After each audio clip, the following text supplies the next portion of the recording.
5. Instrucción y educación.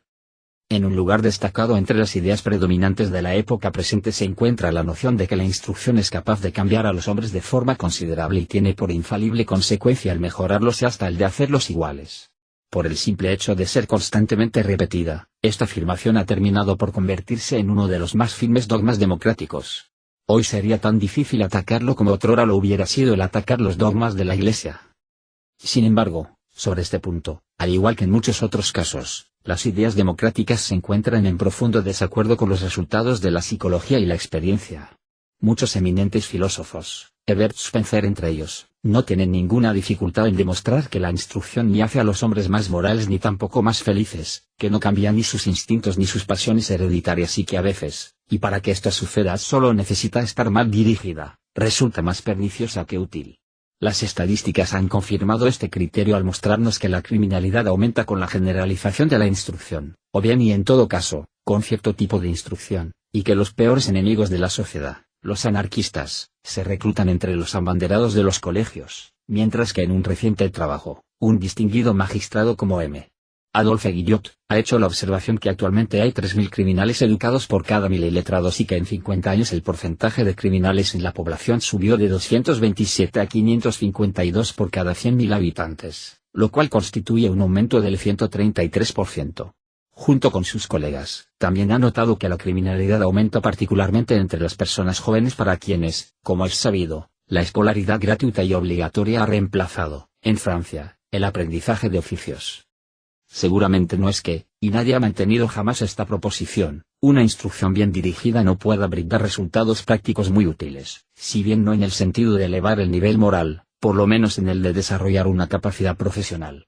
Desafortunadamente los pueblos latinos, especialmente durante los últimos 25 años, han basado sus sistemas de instrucción sobre principios muy equivocados y, a pesar de las observaciones de las mentes más eminentes tales como Breal, Fustel de Coulanges, Taine y muchos otros, persisten en sus lamentables errores. Yo mismo, en un trabajo publicado hace algún tiempo, demostré que el sistema de educación francés transforma a la mayoría de los que han pasado por él en enemigos de la sociedad y recluta numerosos discípulos para las peores formas de socialismo. El principal peligro de este sistema de educación, muy apropiadamente calificado como latino, consiste en el hecho de que está basado sobre el error psicológico fundamental de que la inteligencia se desarrolla mediante la memorización de libros de texto. Adoptando este punto de vista, se ha hecho el intento de forzar el conocimiento de la mayor cantidad posible de libros de texto. Desde la escuela primaria, hasta que abandona la universidad, un joven no hace más que almacenar libros en su memoria sin que alguna vez su juicio o su iniciativa personal entren en juego. Para él, la educación consiste en recitar de memoria y en obedecer. Aprender lecciones. Sabiendo de memoria una gramática o un compendio, repitiendo bien e imitando bien, escribe un exministro público de educación, M. Jules Simon, es una forma ridícula de educación en la cual cada esfuerzo es un acto de fe que admite tácitamente a la infalibilidad del maestro y cuyos resultados son un menoscabo de nosotros mismos volviéndonos impotentes. Si esta educación fuese meramente inútil, uno podría limitarse a expresar su compasión por los desgraciados niños que, en lugar de cursar estudios útiles en la escuela primaria, resultan instruidos en la genealogía de los hijos de Clotaire, los conflictos entre Neustria y Austrasia, o las clasificaciones zoológicas. Pero el sistema presenta un peligro por lejos mayor. Les otorga a quienes han sido sometidos a él un violento desagrado por la clase de vida en la que nacieron y un intenso deseo de escapar de ella. El trabajador ya no desea seguir siendo trabajador, ni el campesino continuar siendo campesino, mientras los más humildes miembros de la clase media no admiten ninguna carrera posible para sus hijos excepto la de funcionarios pagados por el Estado. En lugar de preparar hombres para la vida, las escuelas francesas solamente los preparan para ocupar funciones públicas en las cuales el éxito puede ser obtenido sin ninguna necesidad de autodirección o la más mínima chispa de iniciativa personal.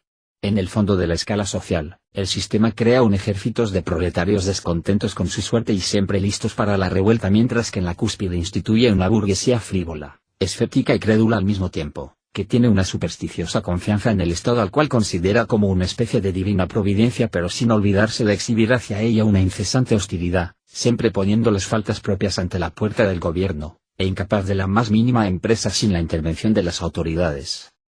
El Estado que, a la par de los libros de texto, fabrica a todos estos portadores de diplomas, solo puede utilizar una pequeña parte de ellos, y está forzado a dejar a los demás sin empleo. Por consiguiente, está obligado a resignarse a alimentar a los primeros y atender a los otros como enemigos. Desde la cúspide hasta la base de la pirámide social, desde el empleado más humilde hasta el profesor y el prefecto, esta inmensa masa esgrimiendo diplomas pone sitio a las profesiones. Mientras un hombre de negocios tiene la mayor de las dificultades en encontrar un agente que lo represente en las colonias, miles de candidatos solicitan los más modestos puestos oficiales. Tan solo en el departamento de Seine hay 20.000 maestros y maestras sin empleo, todas personas que, despreciando los campos y los talleres, miran hacia el Estado para ganarse la vida. Al ser restringido el número de elegidos, el de los descontentos es forzosamente inmenso. Los últimos están listos para cualquier revolución, quienes quiera que sean sus jefes y sean cuales fueren sus objetivos. La adquisición de un conocimiento que no consigue ser empleado es el método seguro de empujar a una persona hacia la revuelta. 13. Evidentemente es demasiado tarde para volver sobre nuestros pasos. Solamente la experiencia, esa suprema educadora de los pueblos, se encargará de mostrarnos nuestro error. Solo ella será lo suficientemente poderosa como para demostrar la necesidad de reemplazar nuestros odiosos libros de texto y nuestros lamentables exámenes por una instrucción industrial capaz de inducir a nuestros jóvenes a volver a los campos, a los talleres, y a la empresa colonial que hoy rehuyen a toda costa. La instrucción profesional que todas las mentes ilustradas están hoy demandando fue la instrucción recibida en el pasado por nuestros ancestros. Sigue vigente en la actualidad en las naciones que gobiernan al mundo por su fuerza de voluntad, su iniciativa y su espíritu de empresa. En una serie de notables páginas cuyos pasajes principales reproduciré más adelante, un gran pensador, M. Taine, ha expuesto claramente que nuestro anterior sistema de educación fue aproximadamente el que está de moda hoy en día en Inglaterra y en América, y haciendo un notable paralelo entre el sistema latino y el anglosajón, ha destacado claramente las consecuencias de ambos métodos. Uno podría consentir, quizás forzadamente, en continuar aceptando todas las desventajas de nuestra educación clásica, aun a pesar de que no produce más que personas descontentas y hombres no aptos para sus puestos en la vida, si la adquisición superficial de tanto conocimiento, la pulcra repetición de memoria de tantos libros de texto, elevara el nivel de inteligencia. Pero, ¿realmente eleva este nivel? He aquí que no. Las condiciones para triunfar en la vida son la posesión de un juicio certero, experiencia, iniciativa y carácter, todas cualidades que no otorgan los libros. Los libros son diccionarios a los cuales es útil consultar pero de los cuales es perfectamente inútil guardar grandes porciones en el cerebro. ¿Cómo es posible para la instrucción profesional desarrollar la inteligencia en una medida bastante superior al alcance de la instrucción clásica? Esto ha sido muy bien expuesto por M. Taine. Las ideas, dice, se forman solamente en su entorno natural y normal. La promoción del crecimiento se efectúa por las innumerables impresiones que solicitan los sentidos que el joven recibe diariamente en el taller, en la mina, en los tribunales, en el estudio, en la obra en construcción, a la vista de las herramientas, los materiales y las operaciones, en la presencia de clientes, trabajadores y labor, del trabajo bien o mal hecho, costoso o lucrativo. De este modo se obtienen esas sutiles percepciones del ojo, los oídos, las manos y hasta el sentido del olfato que, adquiridas involuntariamente y elaboradas en silencio, toman forma dentro del que aprende y le sugieren tarde o temprano esta o aquella nueva combinación, simplificación, economía, mejora o invento. El joven francés está privado, precisamente a una edad en la que serían más fructíferos, de todos estos preciosos contactos, de todos estos indispensables elementos de asimilación. Durante 7 u 8 años interminables, se lo encierra en una escuela y se lo segrega de esa experiencia personal directa que le daría una clara y exacta noción de las personas y de las cosas, y de las múltiples maneras de manejarlas. Por lo menos 9 de cada 10 han perdido su tiempo y sus esfuerzos durante varios de los años de sus vidas, años importantes, incluso decisivos. Entre ellos hay que contar, en primer lugar, la mitad o las 2/3 partes de quienes se presentan a los exámenes, y me refiero a los que son rechazados. Y después, entre quienes tienen éxito en obtener una graduación, un certificado o un diploma, todavía queda una mitad o 2/3, y me refiero a los que son explotados. Se les ha exigido demasiado al requerirles que en un día determinado, sobre una silla o delante de un pizarrón, sean por 2 horas consecutivas y respecto de un grupo de ciencias, repertorios vivientes de todo el saber humano. De hecho, fueron eso, o casi, por cerca de 2 horas ese día en particular, pero un mes más tarde ya no lo serán. Ya no pasarían otra vez el examen. Sus adquisiciones, demasiado numerosas y demasiado pesadas, constantemente se escapan de sus cerebros y no resultan reemplazadas. Su vigor mental ha declinado, su fértil capacidad para crecer se ha secado, aparece el hombre plenamente desarrollado y con frecuencia es un hombre gastado. Asentado, casado, resignado a andar en círculos, e indefinidamente en el mismo círculo, se encierra en la limitada función con la que cumple adecuadamente, pero nada más. El balance final es que, con seguridad, los ingresos no justificarán los gastos. En Inglaterra o en América donde, como en Francia antes de 1789, se adoptó el procedimiento contrario, el balance es equilibrado o superior. El ilustre psicólogo nos muestra a continuación la diferencia entre nuestro sistema y el de los anglo-sajones. Estos no poseen nuestras innumerables escuelas especiales. Entre ellos la instrucción no está basada en el aprendizaje de libros sino en lecciones sobre objetos. El ingeniero, por ejemplo, se entrena en un taller y nunca en una escuela, un método que permite a cada individuo alcanzar el nivel que le permite su inteligencia. Se convierte en trabajador o en capataz si no puede seguir adelante, en ingeniero si sus aptitudes lo llevan tan lejos. Esta forma de proceder es mucho más democrática y de un beneficio mucho mayor para la sociedad que el hacer que toda la carrera de un individuo dependa de un examen que dura un par de horas, rendido a la edad de 19 o 20 años. En el hospital, la mina, la fábrica, la oficina del arquitecto, del abogado, el estudiante, que comienza muy joven, transita su aprendizaje paso a paso, de la misma manera en que lo hace un jurista o un artista en su estudio. En forma previa, antes de hacer un comienzo práctico, ha tenido la oportunidad de hacer algún curso resumido de instrucción tanto como para disponer de una estructura preparada para almacenar las observaciones que pronto hará. Más allá de eso y por regla general, podrá beneficiarse de una variedad de cursos técnicos que puede seguir en sus horas libres de manera de coordinarlos, paso a paso, con la experiencia diaria que está juntando. Bajo un sistema así, las capacidades prácticas aumentan y se desarrollan en la exacta proporción de las facultades del estudiante y en la dirección requerida por su futura tarea y por el trabajo en especial para el cual desea estar preparado de ahí en más. De esta manera, en Inglaterra o en los Estados Unidos un hombre joven pronto llega a una posición en la que puede desarrollar su capacidad al máximo.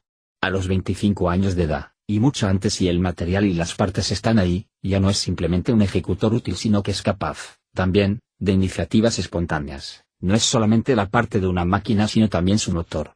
En Francia, donde impera el sistema contrario, en Francia que con cada generación se está pareciendo cada vez más a China, la suma total de las fuerzas perdidas es enorme. El gran filósofo llega a la siguiente conclusión respecto de la creciente incongruencia entre nuestro sistema latino de educación y los requerimientos de la vida práctica. En las tres etapas de la instrucción que comprenden la niñez, la adolescencia y la juventud, la preparación teórica y pedagógica por medio de libros en los bancos de la escuela se ha prolongado y se ha sobrecargado en vista del examen final, la graduación, el diploma y el certificado, y solamente en vista de ello, y por los peores métodos, por la aplicación de un régimen antinatural y antisocial, por la postergación excesiva del aprendizaje práctico, por nuestro sistema de colegios pupilos, por entrenamiento artificial y amontonamiento mecánico, por sobrecarga de trabajo, sin pensar en el tiempo que habrá de seguir, sin pensar en la edad adulta y en las funciones del hombre, sin consideraciones por el mundo real al cual el joven pronto será arrojado, por la sociedad en la que nos movemos y a la cual deberá adaptarse o resignarse a ella de antemano, por la lucha en la que se halla envuelta la humanidad y en la cual, para defenderse y mantenerse de pie, tiene que haber sido previamente equipado, armado, entrenado y endurecido. Este equipamiento indispensable, esta adquisición de mayor importancia que cualquier otra, este fuerte sentido común, fibra y fuerza de voluntad, es lo que nuestras escuelas no le ofrecen al joven francés. Por el contrario, lejos de calificarlo para su futuro y definitivo estado, lo descalifican. En consecuencia, su entrada al mundo y sus primeros pasos en el campo de la acción son muy frecuentemente una sucesión de penosas caídas cuyo efecto es que permanece herido y lastimado por mucho tiempo, a veces inhabilitado de por vida. La prueba es severa y peligrosa. En su transcurso, el equilibrio mental y moral se ve afectado y corre el riesgo no ser restablecido. Una desilusión demasiado súbita y demasiado completa ha sobrevenido. Las decepciones han sido demasiado grandes, las desilusiones demasiado intensas. 14. Una comparación útil puede hacerse entre las páginas de Taine y las observaciones sobre la educación americana recientemente hechas por M. Paul Bourget en su excelente libro, Outremer. Él también, después de haber observado que nuestra educación meramente produce burgueses de mente estrecha carentes de iniciativa y fuerza de voluntad, o bien anarquistas, esos igualmente dañinos tipos de hombre civilizado que degeneran ya sea en banalidad impotente o en destructividad demencial, él también, decía, establece una comparación, que no puede ser objeto de mucha controversia, entre nuestros liceos franceses, escuelas públicas, esas fábricas de degeneración, y las escuelas americanas que preparan admirablemente a un hombre para la vida. La brecha existente entre naciones verdaderamente democráticas y aquellas que tienen la democracia en sus discursos pero de ningún modo en sus pensamientos, surge claramente en esta comparación. Con lo que precede, ¿nos hemos desviado de la psicología de las masas? Seguramente no. Si deseamos comprender las ideas y las creencias que están germinando en las masas de la actualidad y que surgirán mañana, es necesario saber cómo ha sido preparado el terreno. La instrucción dada a la juventud de un país permite conocer lo que ese país será algún día. La educación conferida a la generación actual justifica las previsiones más pesimistas. Es parcialmente por la instrucción y la educación que la mente de las masas resulta mejorada o deteriorada. En consecuencia, era necesario mostrar cómo esta mente ha sido modelada por el sistema de moda y cómo la masa de los indiferentes y los neutrales se ha convertido progresivamente en un ejército de los descontentos, listos a obedecer todas las sugestiones de los utopistas y los retóricos. Es en las aulas que los socialistas y los anarquistas pueden ser hallados hoy en día. Es ahí en donde se está pavimentando el camino del período de decadencia que se aproxima para los pueblos latinos.